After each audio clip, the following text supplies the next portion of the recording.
ऐसो पंचनमकारो शब्दवादकरणं सर्वमंगलानं च सब्बै सिंकर्मं हवै मंगलम्। आराध्य देवी चरणों में वंदन। अत्र विराजमान प्रभ सागर जी एवं समस्त मुनि मंडल के चरणों में वंदना। जो कल्पना लेकर के हम अपने नगर से रवाना हुए थे, वो आज गुरुदेव जी को हमको सुनना है, गुरुदेव जी का मार्गदर्शन प्राप्त करना है और हमारा मन, हमारा भाव, हमारा विश्वास दृढ़ करना है कि हम जो सपना लेकर के आए थे, जो भाव लेकर के आए थे, जो विचार लेकर के आए थे कि हम छठ सात यात्रा 24 छठ सात यात्रा हम संपूर्ण करेंगे। बस आप भाव रखना, शक्ति दादा आदिनाथ जी स्वयं देंगे, बस आपको भाव रखना है। बात है कि हमारे अखिल भारतीय साथ और फिर गुरुदेव को सुनेंगे।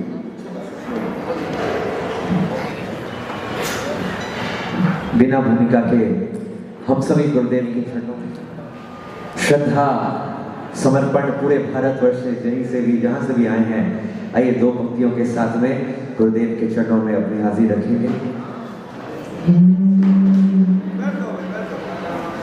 सुनते हैं दया तेरी,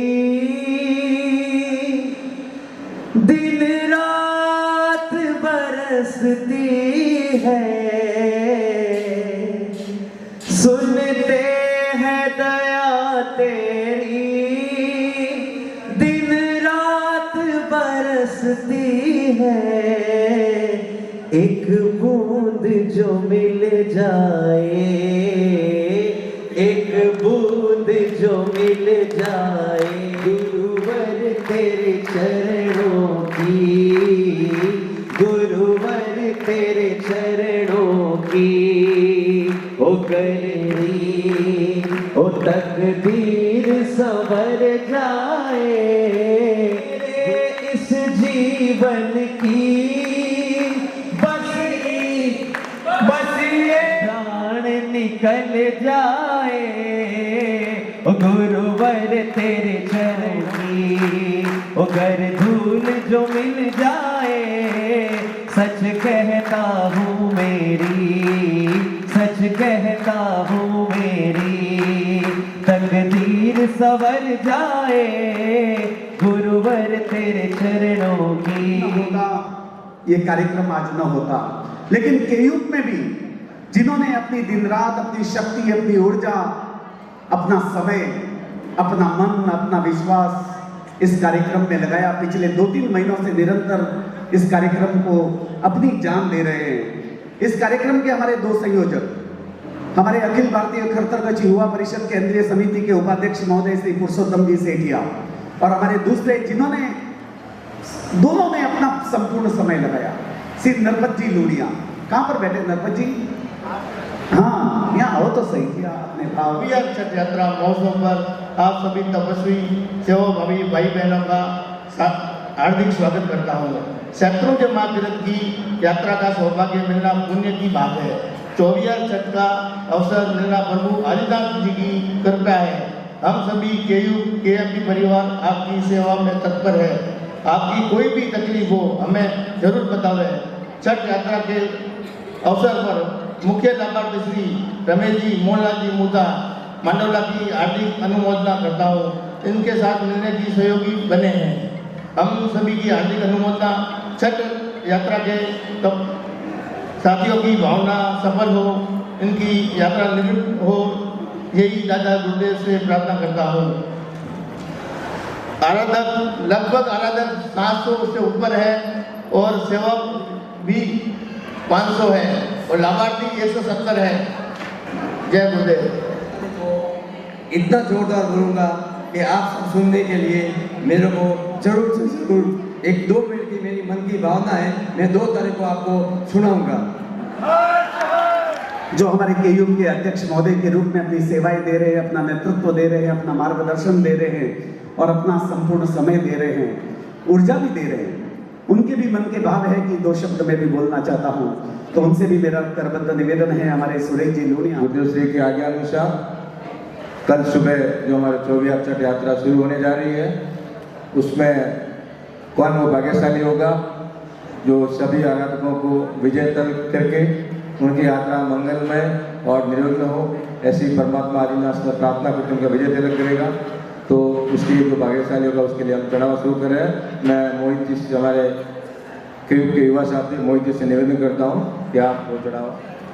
जिस घड़ी का हम सभी को इंतजार था, जिस पल का इंतजार था, शत्रुंजय मंडन दादा आदिनाथ के चरणों में कल हम 24 छठ यात्रा और प्रारंभ के पूर्व जो जितने भी आराधक इस यात्रा में जुड़ने वाले हैं, सभी आराधकों का विजय तिलक जो शुभारंभ के साथ में करना है, उसका चढ़ावा प्रारंभ कर रहे हैं। जो भी इसका लाभ लेंगे उसे सभी आराधकों को विजय तिलक करके यहाँ से दादा आदिनाथ के द्वार की यात्रा मंगलमय रूप में प्रस्थान करवाना है। उसी का बोली 51,001 रुपया, 1,11,111, 2,51,111, 2,51,151, 2,51,151 पैसे वाले देखते हैं। 3,11,111, 3,11,111, 3,11,100 में से भी जिनको भी सबके माथे पर तिलक करते, पीछे वाले 3,11,000 वाले सावधान, 2,51 वाले सावधान, होली को बढ़ाना 3,33,333,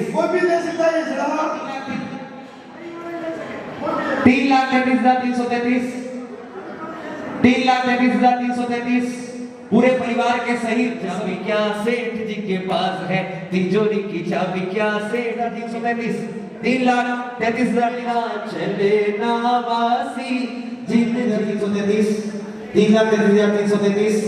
हाँ 3,11 वाले सावधान, 3,33,333 और 3,11,000 भगवान की जय हो।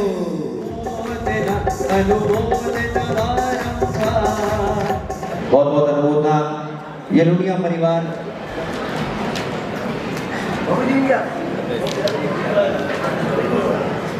बहुत बहुत अनुमोदना हमारे यही बंदे हो। ऐसी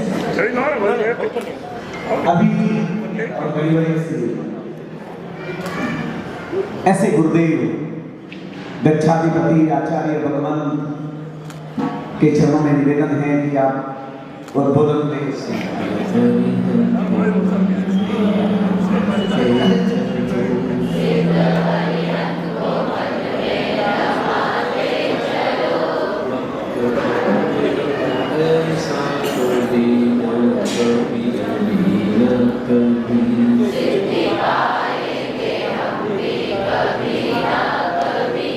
ठीक से आवाज आ रही है? मालूम, मुझे मालूम है।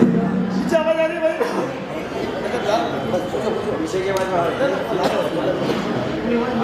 पीछे आवाज आ रही है?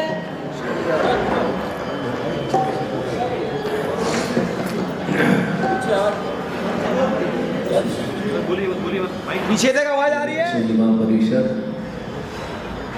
अखिल भारतीय खरतरगछ महिला परिषद के द्वारा 24 छठ यात्रा का ये दूसरा आयोजन।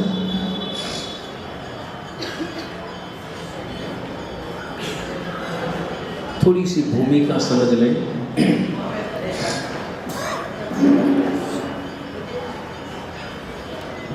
चातुर्मास हमारा जब रायपुर में था,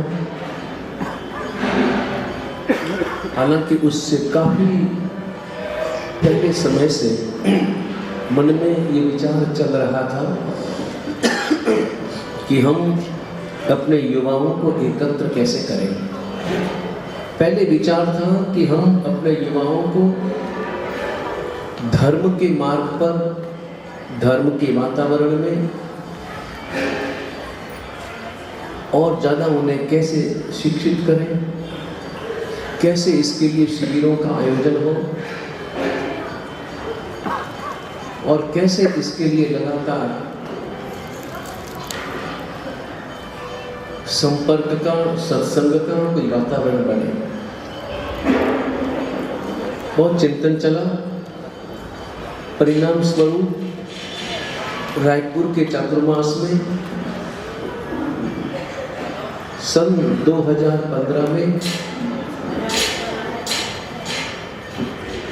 एक अखिल भारतीय संस्था की घोषणा की गई। बहुत चिंतन पूर्वक इसका नाम रखा गया अखिल भारतीय खरतरगच्छ युवा परिषद। सुझाव बहुत थे, दादा गुरुदेव के नाम से रखें, परमात्मा के नाम से रखें और किसी अन्य नामों से रखें, गुरु महाराज के नाम से रखें। लेकिन हमने बहुत गहराई से विचार करने के बाद में यह तय किया कि हमारे अंतर में अपनी उस परंपरा के प्रति, अपने गच्छ के प्रति एक अहोभाव पैदा करना और गच्छ का नाम हर व्यक्ति की जबान पर होना चाहिए और वह नाम भी गौरव के साथ होना चाहिए। हमें अपने अंतर में लगातार गौरव की अनुभूति करनी है कि हम उस परंपरा में हैं जो परंपरा सबसे प्राचीन है, जो परंपरा शास्त्र सुविहित है, शास्त्र विधान से युक्त है। और आचार्य जिनेश्वर सूरी महाराज ने विक्रम संवत 1075 में जिस परंपरा का सूत्रपात किया, अपने कठोर आचरण के आधार पर, शास्त्र विधान के आधार पर, परमात्मा महावीर की वाणी को शुद्धता के साथ समर्पित ऐसी परंपरा में हम हैं। हमने उस परंपरा में जन्म लिया है, हम उस परंपरा की आराधना करते हैं। हमारे अंतर में गौरव की अनुभूति हो। अन्य परंपराओं के प्रति किसी भी प्रकार का विपरीत भाव नहीं, द्वेष भाव नहीं,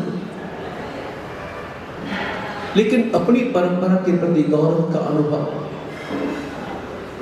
और इसके लिए हमने तय किया कि इसमें गुरु महाराज का नाम नहीं और किसी का नाम नहीं, हम अपने गच्छ का नाम रखेंगे। गच्छ का नाम रखने से लाभ ये है कि जो भी गच्छ की परंपरा का है सब उससे जुड़ जाते हैं।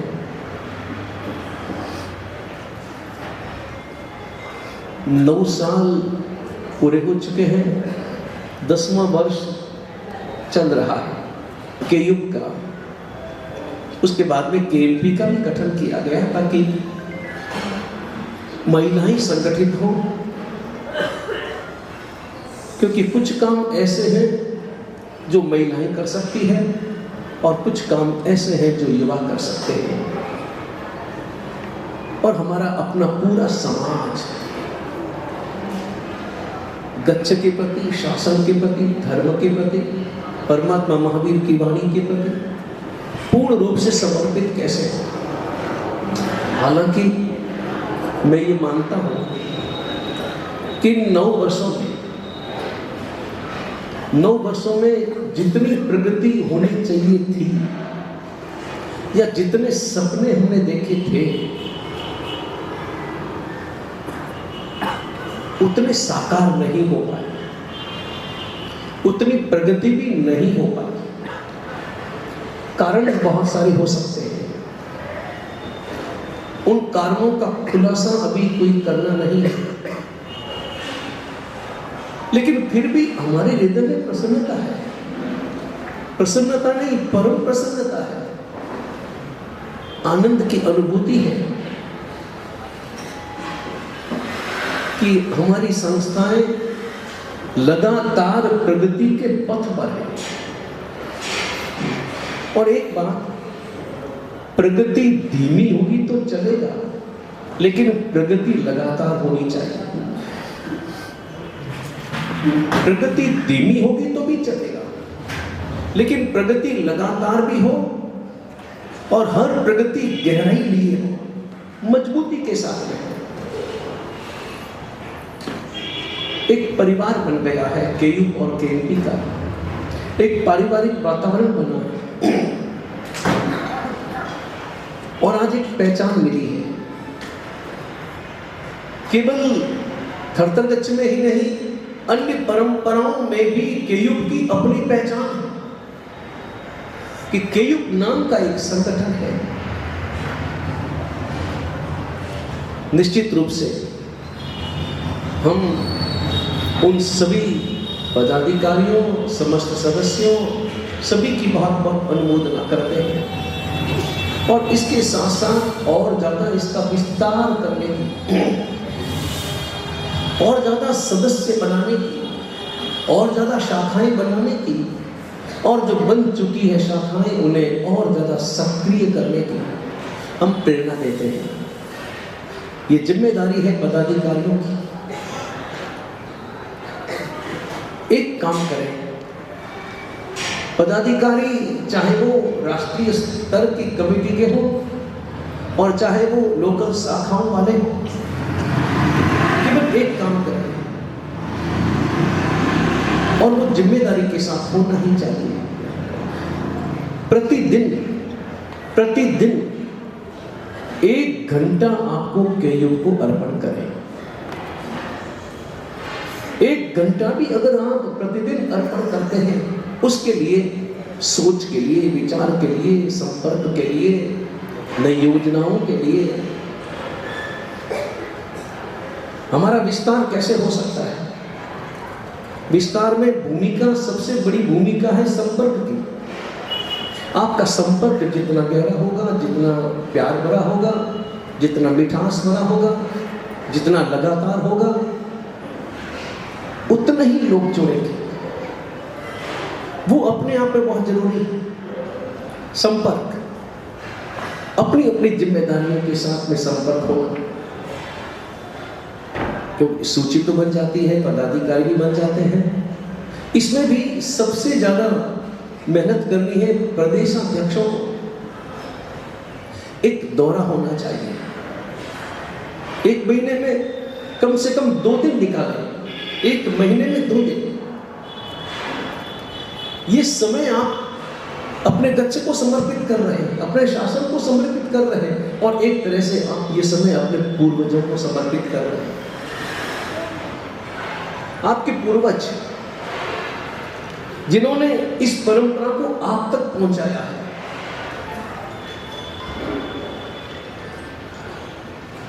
उनके उपकारों के प्रति आपको ऋणी होना है। 1 महीने में 2 दिन निकालें और दौरा करें, अपने अपने प्रदेश का दौरा करें।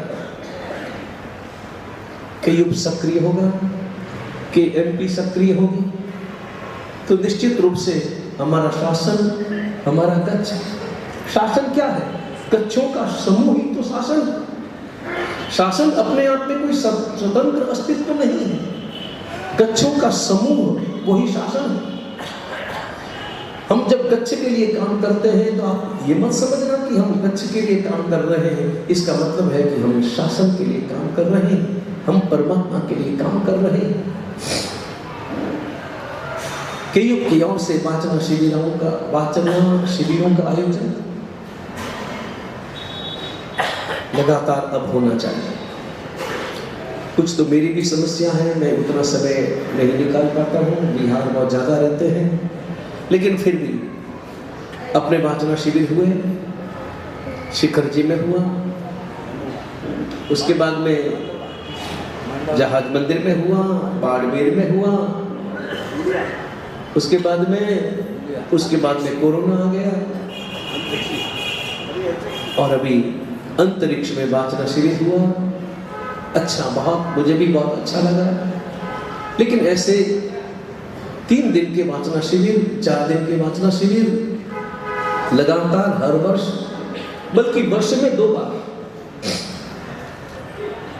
अभी हम चूक गए, अन्यथा पालीताना में 3 दिन का वाचना शिविर भी आयोजित किया जा सकता था इन छुट्टियों के दिनों में। वो जरूरी है, क्योंकि वाचना शिविरों से ही बोध मिलता है, एक रास्ता मिलता है, एक जीवन को रास्ता मिलता है। क्योंकि जीवन को रास्ता नहीं मिलने के कारण युवा शक्ति भटकती है। वाचना शिविरों का आयोजन हुआ और ये छठ तप का आयोजन, लेकिन अब थोड़ा युग को और ज्यादा आराधना के क्षेत्र में आगे बढ़ना है। कभी योग बने तो उपदान इत्यादि का भी आयोजन करना है कि योग के तत्वाचार में। अपना पैदल संघ भी तो निकला ना, वो भी तो कोई कम। वो सहस्राब्दी के अवसर पर वो सहस्राब्दी का ही अपना आयोजन था, क्योंकि सहस्राब्दी का वर्ष था। 1 आध वर्ष के बाद में वो आयोजित हो गया। शंखेश्वर से पाटन, वो 1700-1800 लोग, 2800 लोगों का आयोजन, वो अपने आप में एक अद्भुत मेला था। जयकारा गुरुदेव का। तो लग रहा था जैसे पूरा गांव बस गया। और उस संघ की विशेषता थी, अभी जितने भी संघ निकलते हैं 1 घंटे का व्याख्यान होता है, उस संघ में 3 टाइम व्याख्यान थे। एकाष्टा अनिवार्य, सबका एकाष्टा और 3 टाइम व्याख्यान। और क्या भीड़, क्या वातावरण और क्या पढ़ापढ़ी, अपने आप में एक अद्भुत आयोजन, बड़ी सफलता के साथ में केयूब की ओर से संपन्न हुआ। संघ हो गया, वाचना शिविर हो गए। अब क्या बाकी है? छठ यात्रा हो गई। और एक बात, और बीकानेर में केयूब की ओर से चातुर्मास का लाभ हुआ। बीकानेर वो चातुर्मास प्रवृत्ति जी महाराज का वो केयूब की ओर से आयोजित था। अपने आप में ये भी अपने, और बाड़मेर में वर्षितम की आराधना कर रहे, जगह जगह। अब यूं केयूब के काम बहुत है, जितनी गणना करो, लेकिन एक बात है कि केयूब के रिकॉर्ड में ये सारी बातें होनी चाहिए और इन सारी बातों का विधिवत प्रकाशन होना चाहिए कि केयूब के द्वारा आज दिन तक क्या क्या काम हुए। रिकॉर्ड हमारे पास में होना चाहिए, सुव्यवस्थित रूप से होना चाहिए। केयूब की ओर से दीक्षाएं भी हो, कोई लेने वाला न हो तो केयूब वाला, हाँ वो तो होना ही चाहिए। हाँ, इसके साथ साथ उपदान इत्यादि की आराधना है।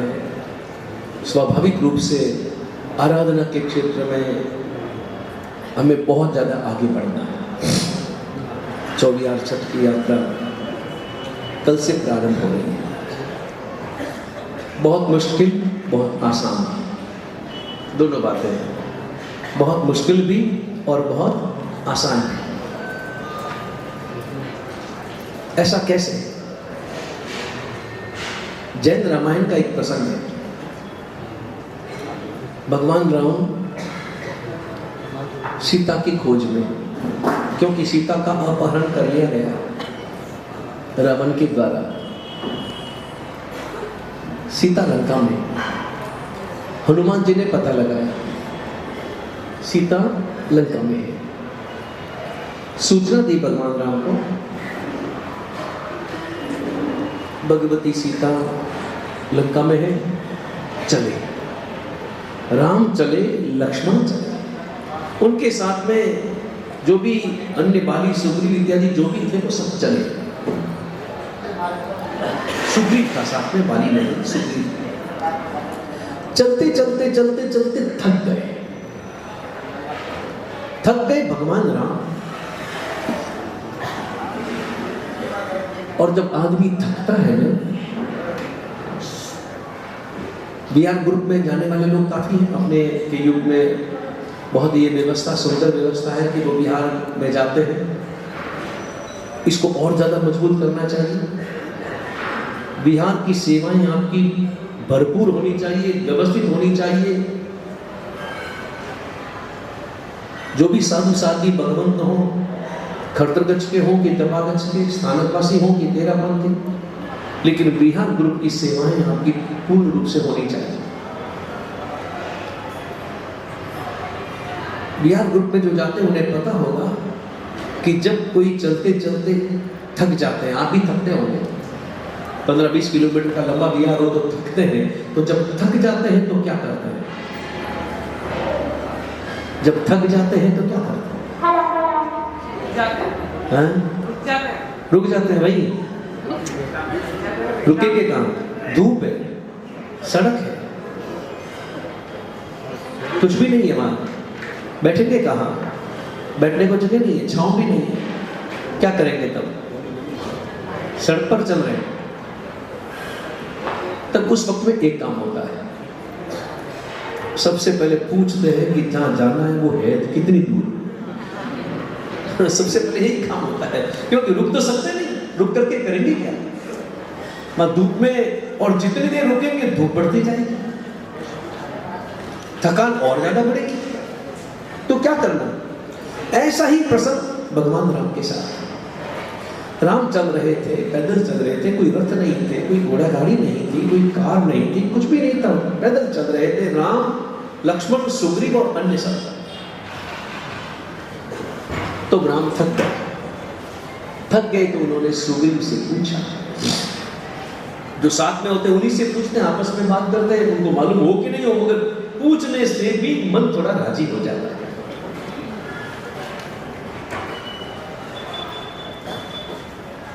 रामायण में, जैन रामायण जो काव्य में है, उसमें एक पद्य है, राम पूछे सुग्रीव ने लंका कितनी दूर। राम पूछे सुग्रीव ने लंका कितनी दूर, लंका कितनी दूर है। सुग्रीव ने बड़ा सुंदर जवाब दिया। सुग्रीव ने डबल जवाब दिया, दूर भी है, नजदीक भी है। देखा ऐसा कैसे? या तो दूर है और या नजदीक है, दोनों बातें कैसे हो सकती है? दूर भी है, सुग्रीव ने कहा, लंका दूर भी है और लंका नजदीक भी है। कैसे? तो बताया, सुग्रीव ने कहा, राम पूछे सुग्रीव ने लंका कितनी दूर। तो सुग्रीव बोला, आलसियां अलगी घड़ी, आलसियां अलगी घड़ी, उद्यमवंत हजूर। हजूर शब्द का अर्थ होता है सामने। आलसियां अलगी गणी, जो अगर आलस करते हो तो बहुत दूर है, और अगर पुरुषार्थ करते हो तो एकदम पास। जयकारा गुरुदेव का। अब हमारी छठ यात्रा भी ऐसी है। ये छठ यात्रा बहुत मुश्किल, बहुत मुश्किल। बेला करना, चौबिहार, उपवास, और एक तो वैसे भी प्यास स्वाभाविक थोड़ी लग जाती है, ऊपर से जब चले तब प्यास ज्यादा लगती है। चलने पर ज्यादा प्यास और चढ़ने पर और डबल प्यास। चलना चढ़ना और मुश्किल काम, लेकिन आसान भी उतनी है। यहां कठिन किसके लिए और आसान किसके लिए? उनके हृदय में, जिनके हृदय में आदिनाथ परमात्मा है, जिनके हृदय में अगले भव में अपनी आत्मा का कल्याण करने की भावना है, श्रद्धा है, उनके लिए बहुत आसान है, बहुत आसान है। आत्मविश्वास गहरा चाहिए, आत्मविश्वास। आपको मालूम है जंगल का राजा कौन?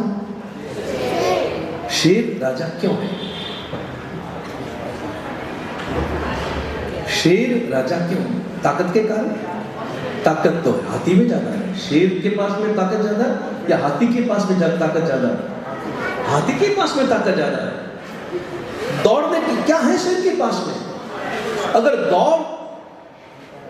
दौड़ तो हिरन तक तेज दौड़ता, खोपड़ी लोमड़ी की ओर ज्यादा, ताकत हाथी के पास में ज्यादा। हाथी अगर हाथी की सूंड में आ जाए ना शेर पूरा हो जाता है। फिर भी शेर राजा है। तो शेर को पूछा गया कि तू राजा क्यों है? तो उसने एक ही जवाब दिया, एक लाइन का जवाब, मैं राजा हूं इसलिए राजा हूं। मैं राजा, मुझे कोई बनाया नहीं, मैं बन गया राजा। मैं हूं, आत्मविश्वास दिया, इसलिए मैं राजा हूं। वो आत्मविश्वास चाहिए। बस वो हमारे आराधकों के अंतर में वो ठूस करके आराधक, वो आत्मविश्वास भरना है। मैं करूंगा, मैं करके रहूंगा, मैं करके ही रहूंगा। मुझे छठ यात्रा करनी है, चौविहार करूंगा, बिना करके साथ यात्रा करूंगा। मैं चलूंगा, मैं अपनी व्यवस्थित अपनी चाल से चलूंगा, मैं मौन के साथ चलूंगा, मैं आदिनाथ परमात्मा का नाम लेता हुआ चलूंगा, मैं दादा गुरुदेव का स्मरण करते हुए चलूंगा। मुझे शक्ति मिलेगी, मुझे ऊर्जा मिलेगी। बस वो आत्मविश्वास आपके अंतर में भरना है। ये चौविहार छठ जो करता है, श्रद्धा के साथ में करता है, वो निश्चित रूप से सिद्ध गति को प्राप्त करता है। 3 भवों में बताया था ना आज, मेहुल ने बताया, मयूख ने बताया, 3 भवों में सिद्ध गति को प्राप्त करता है। आत्मा का कल्याण करना है। बस वो भाव अपने अंतर में रखते हुए परम श्रद्धा के साथ, आत्मविश्वास डगमगाना नहीं चाहिए। स्पीड ब्रेकर आएंगे, स्पीड ब्रेकर मिलेंगे आपको। स्पीड ब्रेकर का मतलब समझे ना? पांव दुखेंगे, थकान लगेगी, प्यास लगेगी, गर्मी लगेगी, मन थोड़ा सा डगमग डगमग डगमग करेगा। बस उस वक्त में भूख तो कम लगेगी, प्यास ज्यादा लगेगी। भूख की इतनी चिंता नहीं है जितनी चिंता प्यास की। लेकिन मैंने देखा है अभी पिछले दिनों में 7-7 वर्ष के बालकों ने चौविहार छठ के साथ करके साथ यात्राएं कर रही हैं। धन्य है आप सभी छठ यात्रा करने के लिए और सेवा भाव, अपनी सेवाएं अर्पण करने के लिए आए हैं। वो जो सेवाएं करने वाले हैं उनकी जितनी अनुमोदना करें उतनी कम, आराधकों की तो है ही। और इतने समूह में करना, समूह में करने में लाभ इतना है, हकीकत में आप अकेले करते हैं तो आपको 1 का लाभ मिलता है, आप 600 के साथ में करते हैं तो आपको 600 का पूरा लाभ मिलता है। हर व्यक्ति को 600 का लाभ मिलता है और एक प्रेरणा मिलती है, एक उत्साह मिलता है। वो कर रहा है, मुझे भी करना है, वो कर रहा है, मुझे भी करना है।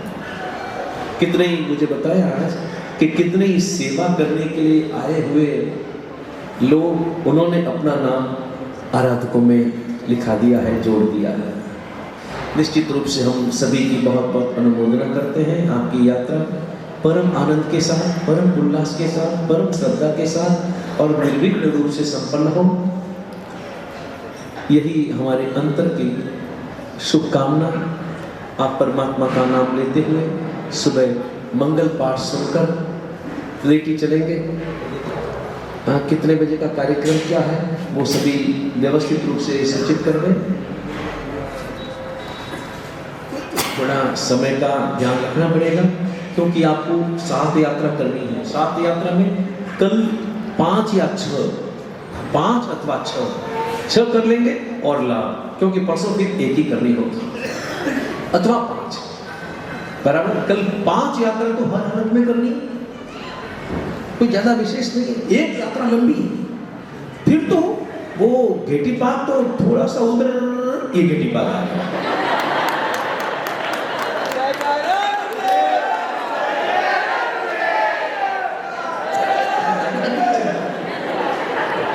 ज्यादा सीधी ना, इधर की 7 यात्रा करनी हो तो थोड़ा मुश्किल काम, इधर की अगर 7 यात्रा करनी हो तो बहुत मुश्किल काम है। मुझे तो याद है, हम खुद, मैं स्वयं, अभी तो नहीं, अभी तो मेरा समय नहीं, अभी तो डोली में जाना पड़ता। पिछली बार तो मैं पैदल गया था, एक बार जब आए थे तो पिछली बार पैदल गया, लेकिन अब नहीं, अब डॉक्टर की भी मना है और मुश्किल काम है। लेकिन हम पहले जब चढ़ते थे बराबर 50 मिनट ऊपर में चढ़ने में लगते थे, और घेटी उतरने में 15 मिनट, 15 मिनट भी नहीं लगते थे, 15 मिनट भी नहीं लगते थे, 20 मिनट में तो वापस ऊपर आ जाते थे। इतना ही है, ज्यादा है नहीं। और सीढ़ियां भी एकदम छोटी छोटी सीढ़ियां हैं। हाँ, गिरनार की सीढ़ियां बड़ी है, यहाँ की सीढ़ी तो बहुत छोटी सी।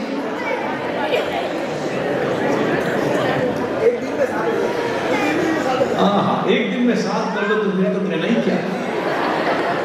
ना, लेकिन अपने को तो बेजा करके करना है। 5 या 6 पहले दिन करना ही करना है, उसके बाद में केवल 1 या 2 यात्रा दूसरे दिन। तो सुबह सुबह थोड़ा जल्दी का काम है, आपको सुबह सुबह जगाने के लिए कठोर आवाज में आपको कभी उठाया नहीं जाएगा। घर में तो कठोर आवाज में उठना पड़ता है, उठो, सोए पड़े हो से, ऐसा होता है। लेकिन कल आपको सुबह सुबह जब आपकी नींद खुलेगी तो एकदम मधुर मधुर, मीठी मीठी, प्यारी प्यारी शहनाई बजेगी, और उस शहनाई बादल के साथ में आपको जागृत किया जाएगा। और ठीक उसी समय ये तिलक का विधान करूंगा।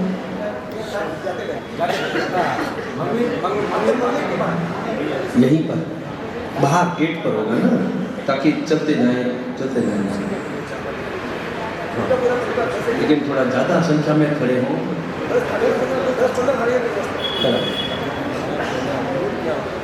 फिर वो आमने सामने तिलक करने का मत रखना।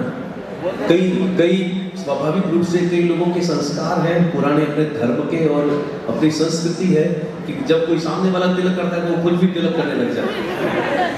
करते ही है, अच्छा है, संस्कार है।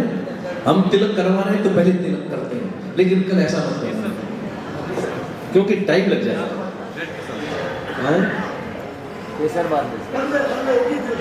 तिलक जो है ना, केवल वही तिलक करेंगे, आपको तिलक वापस उनको नहीं करना है। नहीं तो अगर उनको तिलक करने लगे तो उनके तो 500 तिलक हो जाएंगे, 600 तिलक हो जाएंगे, मुश्किल काम हो जाएगा।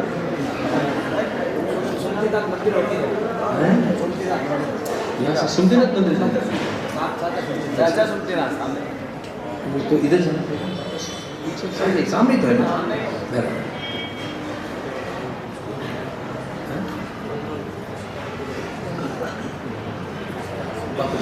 थोड़ा सा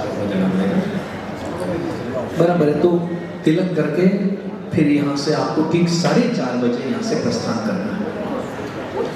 लगभग 20 मिनट लगेंगे यहाँ से तलेटी जाने में।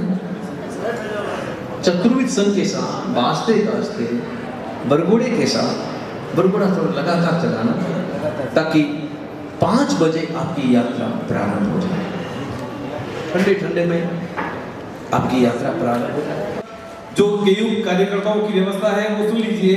लगभग 10 बूथ बीच में बने हुए हैं, 10 पॉइंट, जहां पर लगभग 10-10 जेंट्स कार्यकर्ता और 5-5 लेडीज कार्यकर्ता, हर एक पॉइंट पर 10-10 जेंट्स कार्यकर्ता और 5-5 लेडीज कार्यकर्ता। इसके साथ साथ गेटी पार्क पर वहां पर भी एक पॉइंट है और 12 पॉइंट मूलनायक आदिनाथ परमात्मा के दरबार के आसपास। इस तरह से टोटल 12 पॉइंट है जहां कहीं भी किसी को कोई भी तकलीफ हो, किसी को कोई भी जरूरत हो, आप बूथ पर पॉइंट पर जाकर के चर्चा कर सकते हैं। सेवार्थियों के लिए ध्यान और तपस्वियों के लिए भी ध्यान दीजिए। पुरुषों की सेवा पुरुष करेंगे, महिलाओं की सेवा महिलाएं करेगी उस तरह से ध्यान दीजिए। लेडीज को सहयोग चाहिए, वहीं पर 5 जो लेडीज बैठी है उनसे आप संपर्क कीजिए और आपकी सारी व्यवस्था इस तरह से पुरुष की सेवा पुरुष और महिलाओं की सेवा महिलाएं ही करें। सपोर्टर साथ में भेजा जाएगा, परंतु एक जिम्मेदारी आप लोगों की भी व्यवस्था बनाने के लिए जिस ठेके वाली को आप लेके आ रहे हैं या किसी सहयोगी को लेके आ रहे हैं उसका बैच, ठेके वाली का बैच आपके पास गले में या जेब में होना चाहिए और जब आप वापस नीचे उतरो तब उसको बूथ पर जाकर के बैच लौटाना है। पूरी यात्रा में साथ में रखना है, उतरते टाइम भी साथ में लेके उतरना है और अगर कोई दिक्कत होती हो तो बूथ पर आप सूचना दे दीजिए ताकि कैंप वाले व्यवस्था व्यवस्थित रूप से संभाल सके। ऐसा नहीं हो कि 100 सीढ़ी तक आपके साथ कोई आया उसके बाद में आपका ध्यान नहीं रहा और कोई और कहीं गायब हो गया। अगर बैच आपके पास रहेगा तो कोई कहीं नहीं जाएगा, अगर बैच आपने उसको लौटा दिया तो वह वापस कहीं पर भी गायब हो सकता है। तो ध्यान दीजिए जिसका सहयोग आप ले रहे हो उसका बैच आपकी जेब में या आपके गले में होना चाहिए। इसके साथ साथ ध्यान दें जो सेवा देने वाले हैं जहां कहीं भी बूथ पर बैठे हैं तपस्वी कोई भी दिखे उनका नारे लगा करके जय जयकार करते हुए साथा पूछते हुए उत्साह बढ़ाए और तपस्वियों को ध्यान देना है।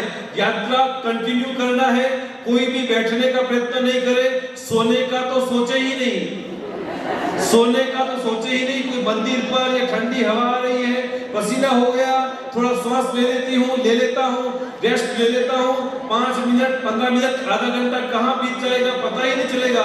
आप यात्रा करने आए हैं, यात्रा ही करनी है, यात्रा के सिवाय कोई भी एक्टिविटी नहीं करनी है। आप विशेष रूप से ध्यान दें, कोई नहीं सोए, अगर सोते हैं और समय जाता है तो नुकसान तपस्वी का होने वाला है। सहारे वाले, टेके वाले, सपोर्टर वाले, कार्यकर्ता वाले आप लोगों को सामान्य निवेदन कर सकते हैं, परंतु आपको स्टेमिना आपको रखना है और स्टेमिना परमात्मा की कृपा से स्टेमिना आपको खुद को रखना है और निरंतरता कंटिन्यूटी बनाए रखना है। भले आप कछुए की चाल से चले, भले ही आप कछुए की चाल से चले, पर चलना जरूर है, रुकना नहीं है। जो चलता रहेगा वो थकेगा नहीं।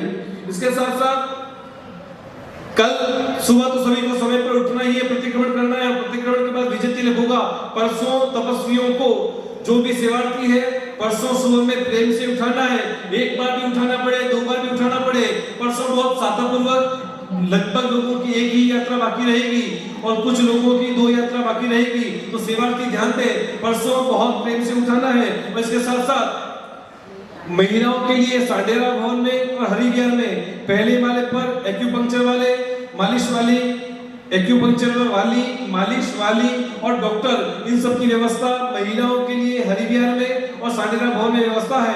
पुरुषों के लिए यही आरिसा भवन में पहले माले पर डॉक्टर, एक्यूपंक्चर और मालिश वाले की व्यवस्था है। इसके साथ साथ बूथ पर है, गिट्टी पार्क पर और दादा के दरबार के आसपास भी मालिश वाले की और डॉक्टर की व्यवस्था है।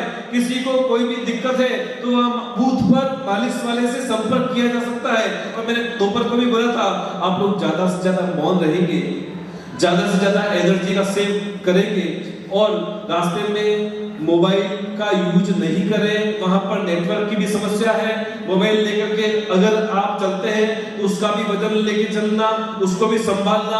आप यात्रा करते समय मोबाइल संभालेंगे कि खुद को संभालेंगे, इसलिए निवेदन है आप अपना मोबाइल व्यवस्थित रूप से सुरक्षित स्थान पर जिम्मेदारी से रखें, ऐसी जगह पर रखें। या कि कार्यकर्ता भी ध्यान दें, जिन किसी को भी मोबाइल जमा करवाना हो तो ऐसा कोई पॉइंट बताए, ऐसी कोई रूम व्यवस्था करे जहां पर नंबर लिख करके स्टिकर लगा करके मोबाइल जमा करवाया जा सके, ताकि उनके रूम में भी मोबाइल नहीं रहे और यात्रा में भी उनको मोबाइल की दिक्कत नहीं आवे। और अगर आपको कोई समस्या हो तो बूथ पॉइंट पर आप अपनी समस्या बताएं तो आपकी समस्या का सॉल्यूशन वहीं पर हो सकता है। आईडी कार्ड अपने गले में धारण करके रखें, उसके ऊपर इमरजेंसी नंबर लिखा हुआ ही रहेगा। आपकी सभी जानकारी, सभी व्यवस्था केयू के कार्यकर्ता व्यवस्थित रूप से संभालेंगे। रास्ते में आभूषण, मोबाइल, रुपए, पैसे, नोट इत्यादि कोई नहीं रखें। इसके साथ साथ जो भी सपोर्टर, टेके वाले, डोली वाले वगैरह जो भी व्यवस्था है, किसी को कोई पर्सनल इनाम नहीं देवे। सारी व्यवस्था केयू के द्वारा माध्यम से हो रही है। कोई अपनी जेब से